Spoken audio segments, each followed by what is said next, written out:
کہ جو اپنے آپ کو کسی کے آگے جواب دہ نہ سمجھے اور وہ جو چاہے اپنی منمانی کرتا رہے، تو امی خلافت کے اندر یہ تمام باتیں جو ہیں یہ پائی جاتی تھیں۔ لیکن حضرت عمر بن عبدالعزیز رضی اللہ تعالیٰ عنہ جب تخت خلافت پہ متمکن ہوئے تو بیٹا آپ نے دبی ہوئی پسی ہوئی رعایا کو جب دیکھا تو اس کا تدراک کرتے ہوئے آپ نے جو ہے وہ اس کے حالت کو بہتر بنانے کے لیے آپ نے جو سب سے پہلا کام یہ کیا کہ آپ نے لوگوں سے چھینی ہوئی قبضہ کی ہوئی وہ تمام زمینیں جو تھیں وہ آپ نے لوگوں کو واپس کر دیں، واپس کرنے کا انتظام کیا۔ سلاطین بنو امیہ نے ملک کا بڑا حصہ جو ذمہ داری کی حیثیت سے رعایا کے قبضے میں تھا اپنے خاندان کے ممبروں کو جاگیر میں دے دیا تھا، یعنی آپس میں بانٹ لی تھیں۔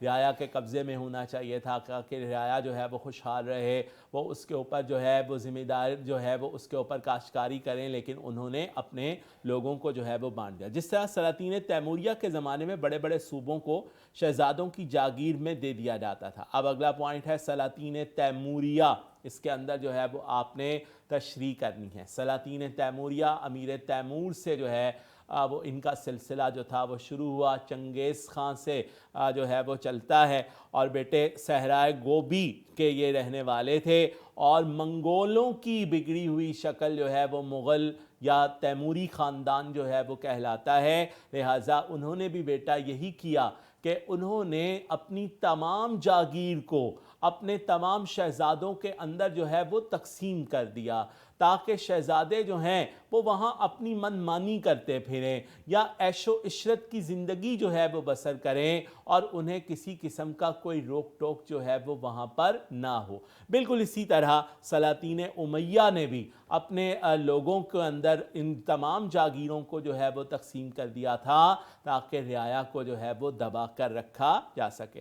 عمر بن عبدالعزیز جب تخت خلافت پر بیٹھے تو سب سے پہلے ان کو اس کا خیال ہوا، میں نے ابھی آپ کو بتایا کہ آپ نے جب رعایا کو اس قدر ظلم اور تشدد کے اندر دیکھا تو آپ نے سب سے پہلے اس کا خیال کیا کہ رعایا کی زمینیں جو ہیں وہ واپس کی جانی چاہیے۔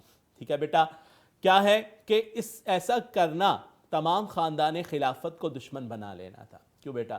اگر آپ کسی سے کوئی منصب چھینتے ہیں، کسی سے کوئی اقتدار چھینتے ہیں، اس سے زر چھینتے ہیں، یا اس کے پاس آئی ہوئی زمینیں جائیدادیں جو ہیں جس کے اوپر وہ عرصہ دراز سے قابض ہو، اگر آپ وہ چھین کر عام لوگوں میں تقسیم کر دیتے ہیں تو یقیناً آپ جو ہیں وہ اس کو اپنا مخالف کر لیتے ہیں، مخالفت اس کی جو ہے وہ آپ کے لیے شروع ہو جاتی ہے۔ اور بیٹا یہاں پر بات ہے تمام خاندان خلافت کی، کہ وہ تمام خاندان خلافت کہ جو عرصہ دراز سے، میں نے آپ کو اس کے پہلے لیکچر میں بتایا تھا کہ 1 صدی تک جو ہے وہ یہاں پر حکمران رہے، 1 صدی تک ان کی خلافت جو ہے وہ قائم رہی، تو اتنی بڑی خلافت کے خاندان کو ناراض کرنا، اپنے مخالف کرنا، یقیناً اپنا دشمن بنانا اور جان کو خطرہ لاحق ہونا یا تخت کا چھن جانا، یہ تمام باتیں جو ہیں یہ اس میں شامل تھیں۔ لہٰذا بیٹے اس کو جو ہے وہ کیا کیا گیا کہ عمر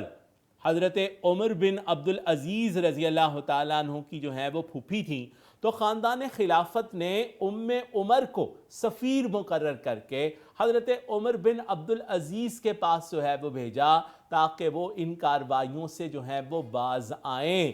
لیکن عمر بن عبدالعزیز نے فرمایا کہ میں قیامت کے دن کے سوا کسی دن سے نہیں ڈرتا، کہ قیامت کا ڈر اور خوف جو ہے وہ میرے اندر موجود ہے کہ اس روز جو اگر میں نے آج آپ کا ساتھ دیا تو اس روز میرا ساتھ دینے والا کوئی نہ ہوگا۔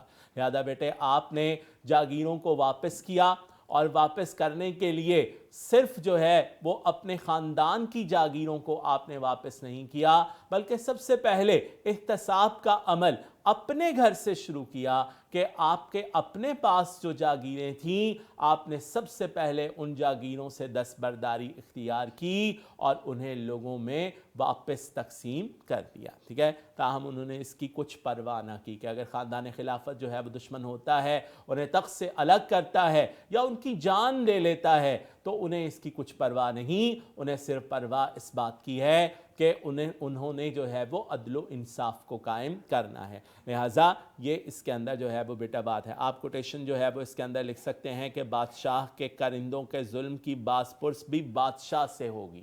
کہ اگر بادشاہ جان بوجھ کر اپنی نظروں کو بند رکھے تو اس کی رعایا جو لوگوں پر ظلم کرے گی اس کا بھی حساب اس بادشاہ کو جو ہے وہ دینا پڑے گا. امام غزالی کا بیٹا یہ جو ہے یہ قول ہے. اور زمینوں کی واپسی کا سامان جو ہے وہ آپ نے اپنے گھر سے شروع کیا. یہ میں نے آپ کو بتایا ہے. وہ زمانے میں معزز تھے مسلمان ہو کر تم خوار ہوئے تارک قرآن ہو کر. یہ آپ شعر جو ہے وہ اس کی تشریح کے بالکل اختتام پر جو ہے وہ لگا سکتے ہیں اس بات کو بیان کرتے ہوئے کہ اسلام جو ہے وہ عدل و انصاف کا درس دیتا ہے.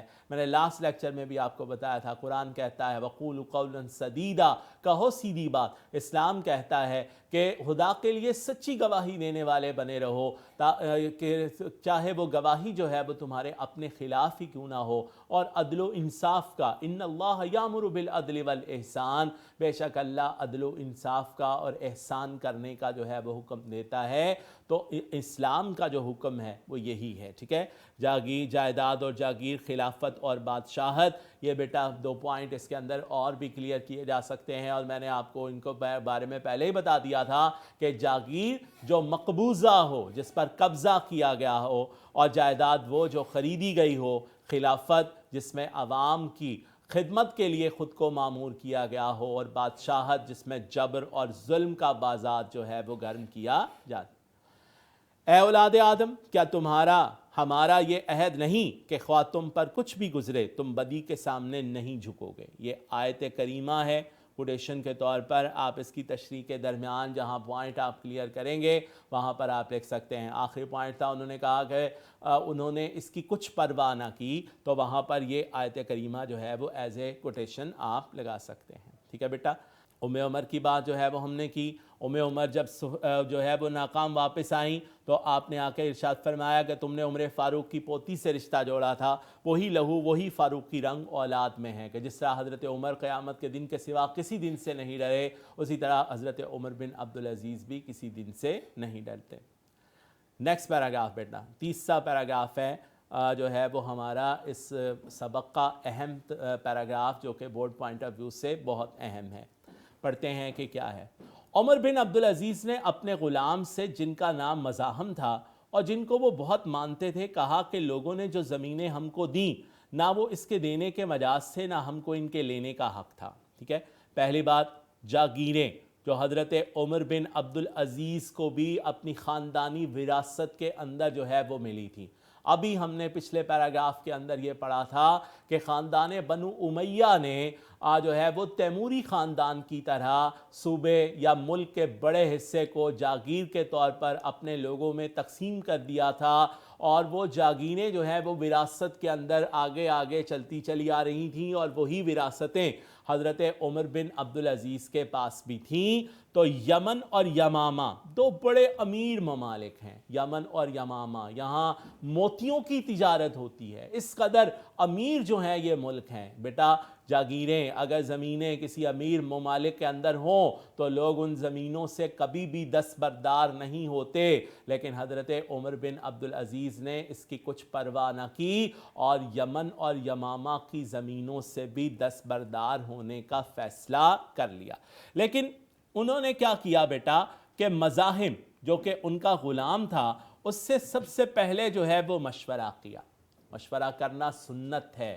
ہر کام سے پہلے جو ہے وہ بیٹا مشورہ کر لینا چاہیے. نبی محترم صلی اللہ علیہ وسلم بھی اپنے کاموں سے پہلے جو ہے وہ صحابہ سے مشورہ کر لیا کرتے تھے کہ اس عمل کو کس طرح سے سر انجام جو ہے وہ دیا جائے.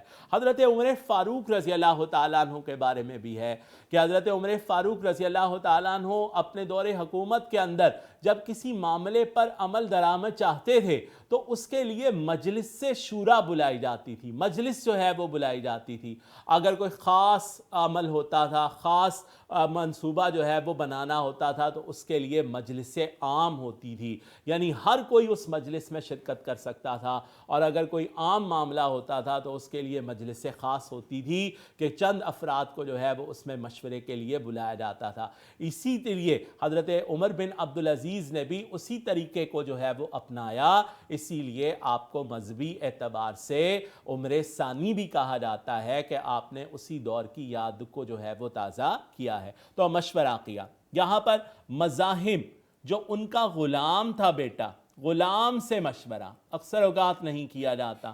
ملازمین سے مشورہ کرنا توہین سمجھا جاتا ہے, لیکن مساوات کا جو ہے یہ درس ہے کہ ایک غلام سے آپ جو ہے وہ مشورے کے لیے تیار ہو گئے, غلام سے جو ہے وہ مشورہ کیا. اس میں ہمیں مساوات جو ہے وہ اسلامی مساوات وہ نظر آتا ہے, جس میں کہا جاتا ہے, کوٹیشن آپ لکھ سکتے ہیں, تمام انسان آدم کی اولاد ہیں اور آدم کو مٹی سے بنایا گیا تھا. نبی پاک صلی اللہ علیہ وسلم کی حدیث مبارکہ آپ لکھ سکتے ہیں کہ کسی عربی کو اجمی پر اور کسی گورے کو کالے پر کوئی فوقیت حاصل نہیں ہے. لہٰذا اس لیے آپ نے مساوات کا درس دیتے ہوئے اپنے غلام سے مشورہ کیا کہ ہمیں کیا کرنا چاہیے, تمہاری کیا رائے ہے.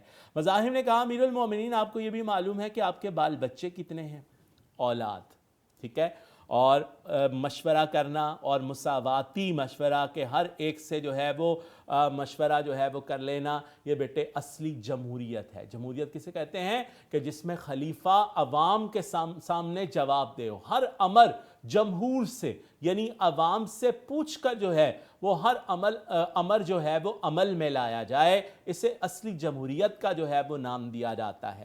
آپ کی اولاد میں بیٹا 11 بچے تھے, 11 بچے, اور کہا اس نے کہ کیا آپ کو معلوم ہے کہ جو ہے وہ آپ کے اولاد کتنی ہے, کہ اگر آپ ان زمینوں سے دستبردار ہو جائیں گے تو آپ کی اولاد کا گزر بسر کیسے ہوگا, 11 بچے جو ہیں وہ کیسے پلیں گے, کہ آپ تو آج خلیفہ ہیں کل نہیں رہیں گے, یا زندگی کا کیا بھروسہ, کل اگر آپ نہیں ہوں گے تو آپ کے بعد آپ کے بچوں کا جو ہے وہ کون پرسان حال ہوگا. لہٰذا آپ اپنے بچوں کا جو ہے وہ خیال کر لیجئے.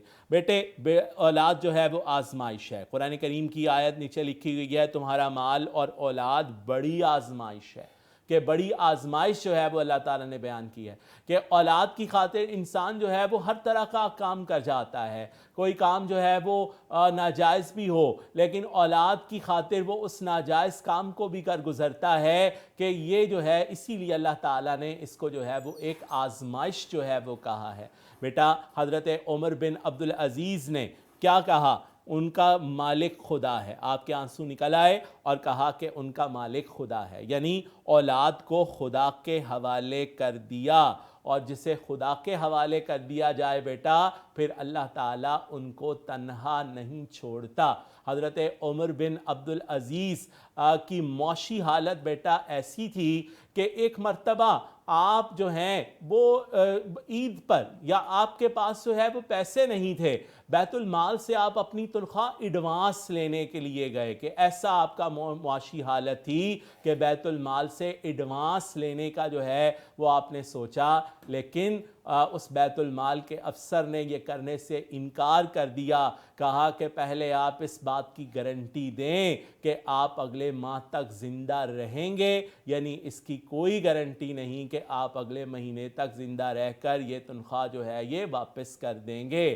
یہ عالم تھا. اور کہاں آپ نے اپنی اولاد کو جب اللہ تعالیٰ کے حوالے کیا بیٹا, تو کہا یہ جاتا ہے کہ جب عمر بن عبدالعزیز کی اولاد نکلتی تھی تو 100 اونٹ صدقہ کر دیا جاتا تھا, کہ اللہ تعالیٰ نے اتنا ان کو دیا, اتنا عطا کیا کہ وہ 100 اونٹ راہ خدا کے اندر جو ہے وہ صدقہ کر دیا کرتے تھے. تو بیٹا جن کو جو اللہ تبارک و تعالیٰ پر بھروسہ کرتے ہیں, یقین کرتے ہیں, تو پھر جو اللہ سے مانگتا ہے پھر وہ کسی سے نہیں مانگتا. ٹھیک ہے بیٹا, یہ اس کے اندر جو ہیں وہ پوائنٹ تھے, اور آج کا جو ہے وہ یہ لیکچر تھا جس کے اندر ہم نے 2 پیراگراف جو ہیں وہ تشریح کیے.